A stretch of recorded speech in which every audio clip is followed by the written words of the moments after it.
Labadiena, mėlyjei. Į savo puslapį sandarusnamas.lt gavau paklausimą. Paklausimas štai toks. Žmogus rašo taip. Namas 2004 metų statybos, energetinė klasė C, apšiltintos sienos 10 cm vatos, pamatas 10 cm neoporų. Stogas vienšlaitis apie 200 kvadratų su stoglangiais. Palėpės nėra, stogas atlieka ir lubų funkciją gyvenamosiuose patalpose. Planuoju keisti stogo dangą, tuo pačiu norėčiau papildomai apšiltinti stogą, kad sumažinti išlaidas už šildymą. Šiuo metu stogas susideda iš gipso kartono 15 mm garo izoliacinės plėvelės, vienas sluoksnis, Parok il akmens vatos 20 cm, Tyvek Soft vieno sluoksnio antikondensacinės plėvelės, iš lyginamosios lentos 32 mm, OSB plokštės 15 mm ir bituminės čerpės. Nenoriu keisti stoglangių, todėl stogo aukštį galiu pakelti apie 10 cm. Tiek ir pageidautina pakelti, nes yra sujungimų stogė, kurių būtų galima išvengti pakėlus jo aukštį. Planuojama nauja stogo danga bus Classic skarda. Atlikau sandarumo testą, sandarumo klasė B apie 1,4 koeficientas. Ir jis nustatė, kad nesandariausia namo vieta yra stogas. Tiesa, nėra daug ertmių į stogą, vos kelios lemputės lubose ir per jų skylės traukiamas oras. Kas indikuoja, kad garo plėvelė nėra sandari. Iš vidaus nenorėčiau daryti jokių remontų, nes apdailos kokybė mane tenkina. Klausimas, kaip geriau renovuoti tokį stogą? Norisi surasti optimalų kainos naudos santykį. Mano sugalvoti variantai tokie. Pirmas, pasirinkti uždarų porų putas su minimaliom deformacijom dėl temperatūrų ir drėgmės ir apskritai išmesti vatą. Tiesa, nežinau, ar galima purkšti putas iš viršaus ir ar nėra rizikos ką nors sugadinti. Mačiau video, kur jūs rekomenduojat dėti plėvelę ir ant jos purkšti, kad nepurkšt tiesiai ant vatos. Tai ten garo izoliacinė plėvelė jau bus. Tiesa, neaišku, kiek ji nesandari. Baisu, kad nesugadintų stogo konstrukcijų ir apdailos.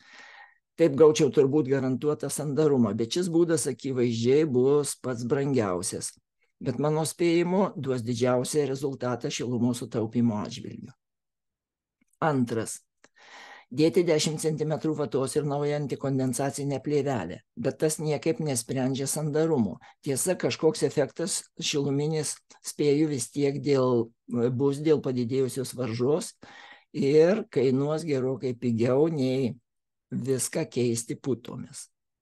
Ir trečias. Pasirinkti uždarų porų putas su minimaliom deformacijom dėl temperatūrų ir uždėjus plėvelę purkšti jau virš vatos apie 10 cm sluoksnį. Tiesa, akivaizdu, kad kažkiek vata drėgmės per lempas ir kitus plyšius pritrauks ir nežinau, ar susidaręs kondensatas nepradės gadinti apdailos ir panašiai. Sandarumą matavęs specialistas rekomendavo tiesiog dėti 10 cm vatos ir antikondensacinę plėvelę ant viršaus. Koks variantas jūsų nuomonė bus optimaliausias kainos naudos atžvilgiu? Štai, brangieji, toks klausimas. Dabar, ką aš noriu padaryti, aš noriu tiesiog paskambinti šitam žmogui, paprašyti jo leidimo, kad jisai leistų tiesiog įrašyti mums šitą pokalbį, kad jūs tiesiogiai galėtumėt gauti visą mūsų diskusiją ir galų gale prieiti tą sprendimą suvokti pilnai. Kęstuti, ar dabar galim kalbėti? Taip. Tvarkoj, aš turiu į jūs prašymą, pirmiausiai. Jūsų atvejis yra tikrai ne vienintelis Lietuvoje ir tai aš tokių paklausimų gaunu daug ir norėčiau tiesiog įrašyti visą tai, kad galima būtų pasidalinti tuo mano svetainėje sandarusnamas.lt. Ar sutiktumėt panagrinėti šitą klausimą? Tiesiog aš įrašyčiau tai, paskui galėtų ir kiti žmonės pasinaudoti patirtim. Gerai. Gerai, ačiū labai jums. Tai dabar visą tą konstrukciją aš išsistudijavau, viskas aišku. Dabar tie variantai. Vietoj vatos, jeigu dėt putas, tai dabar jūs kalbat apie uždarų porų poliuretaninės putas. tam, kad sandarumas būtų, tai turi būti nepralaidi orui medžiaga ir nesitraukianti, kad ilgalaikis sandarumas. Bet jūs galvojat, kad nepralaidumą orui daro tik tai uždaros poros. Uždarų porų poliuretanas yra kietasis poliuretanas, jis yra sunkus, jis yra kietas. Plus tokių poliuretanų nesitraukiančių yra, bet rinkoje, ko gero, jūs net nelabai rasit to, todėl kad tai yra pakankamai brangu ir mažą paklausą turinčios medžiagos ir nelabai kas jų turės. Arba kainuos tai, nerealiai brangiai.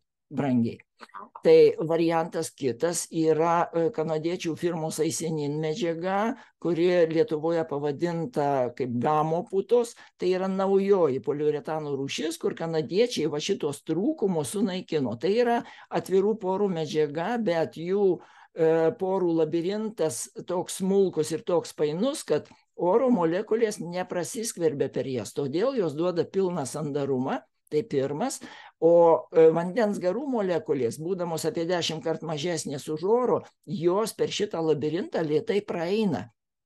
Todėl perteklinė drėgmė medžiaga, prie kurios yra šitos putos, ji gali pašalinti per save, būtent per šitas poras, per lėtą garavimą. O naujas drėgmės srautas su oro srautu ateiti negali. Todėl čia mediena su šita medžiaga įgauna daug didesnį ilgaamžiškumą ir komfortiškai dirba labai šitos sąlygos. Ir kai va šita, kodėl aš apie tai kalbu, todėl kad kada man atėjo laikas rinkti savo namų šiltinimą, aš išstudijavau gerai visą ir ant vatų uždėjau kryžių iš karto, nes ekspertizių mano rezultatai rodo, kad kaip beklijuotum gerai ir atsakingai ir su gerom medžiagom plėveles visas sandarinimo, po 5-7 metų atsiklijavimų vis tiek būna ir tada kondensato židiniai, jie gaunasi, todėl aš šitą dalyką užbraukiau ir panaudojau visam namui šitas gamo putas.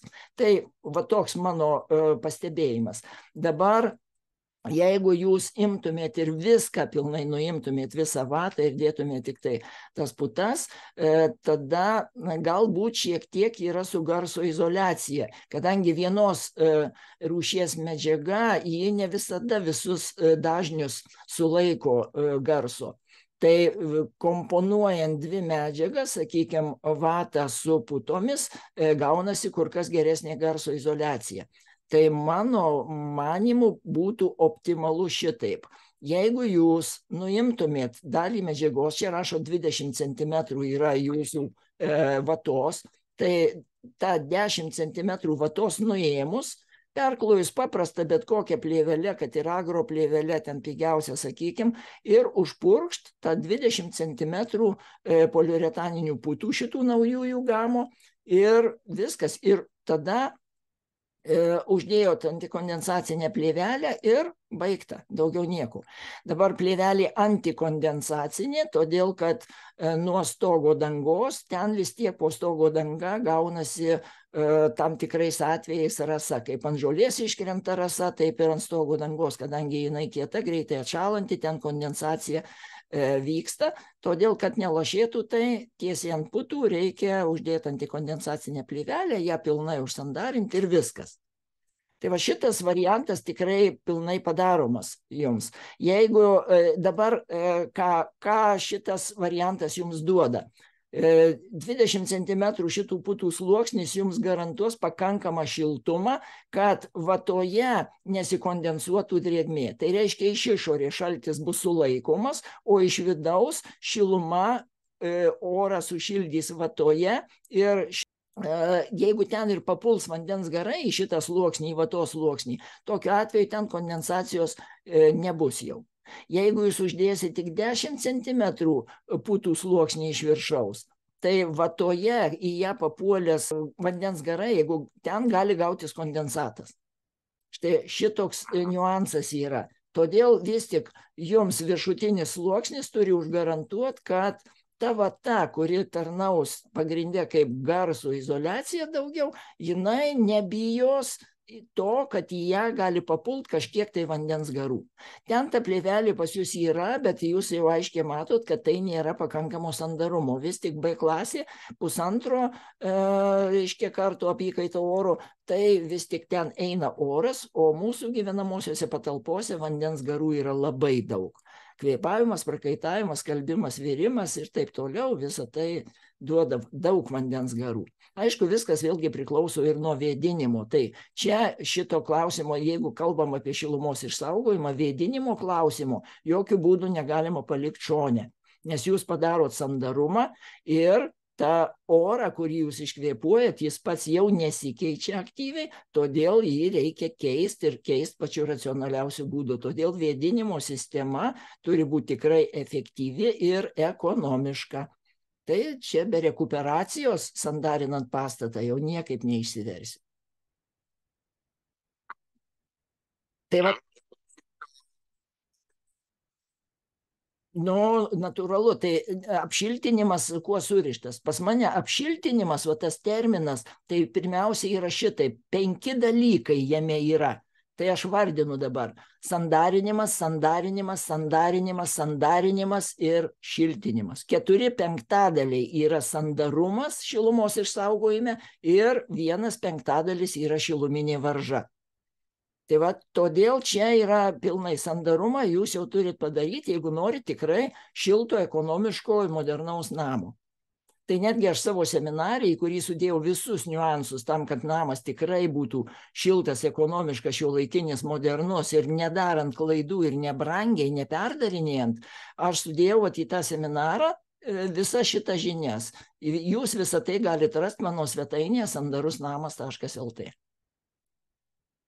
Šitą įrašą jūs galite įsigyti ir tikrai tai duos jums garantuotai stiprų pagrindą tam, kad nepadarytumėt klaidų. Tai va toks mano patarimas būtų jums, kaip aš daryčiau šitokiu atveju.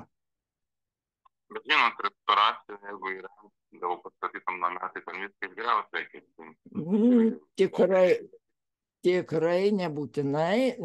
Visa tai surišta galbūt šiek tiek su interjeru, bet pasitarus, bet kokiu atveju, kaip, jeigu nedarysit to, tai tada jūs imatės savo prievolę pats skirtam dėmesį ir vėdint patalpas, kiek įmanoma ekonomiškiau.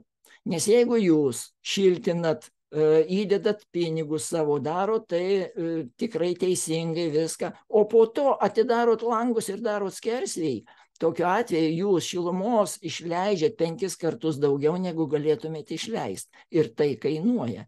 Tai kam tada tiek įnirtingai teisingai šiltint, jeigu jūs tą sutaupytą šilumą vis tiek paleisit vėjais? Tada, nesusiveda galai. Aišku, jau geriau, sakykime, taip, negu visiškai nevėdint, nes yra žmonių, kurie iš vis užklijuoja ventiliacinės angas ir galvoja, kad vėdinimo sąskaita sutaupys šilumą. Tai gaunasi atvirkščiai, nes kada oras drėgnas, temperatūrą palaikyti jame, tai yra šildyti tą didelį drėgmės kiekį, yra kur kas nuostolingiau, negu išleisti visą tą orą, įleisti visiškai šaltą ir jį pašildyti.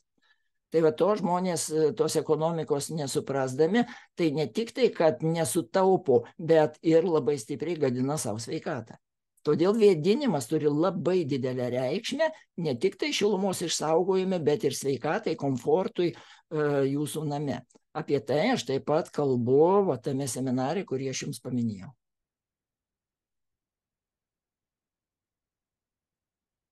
Gerai, tai supratau tada jūsų rekomendaciją. Tai va, tiesiog tokie mano pasiūlymai iš mano patirties, o jūs jau priimsit sprendimą. Jeigu kada reikės mano konsultacijos, sandarusnamas.lt, jūs rasit mane, ten konsultavimo sąlygos visos yra, tai drąsiai kreipkitės, padėsiu, kuo tik galėsiu. Gerai, ačiū jums. Ačiū jums, geros dienos.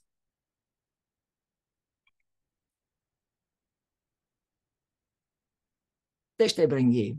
Atvejis tikrai dalinai tradicinis už tai, kad tikrai ne vienas žmogus šitokių dalykų ieško, nori išspręsti šitokias problemas. Tai jeigu tai aktualu ir jums, tiesiog galit pasinaudoti šitais patarimais. Ačiū Jums, kad tai išgirdot. Iki.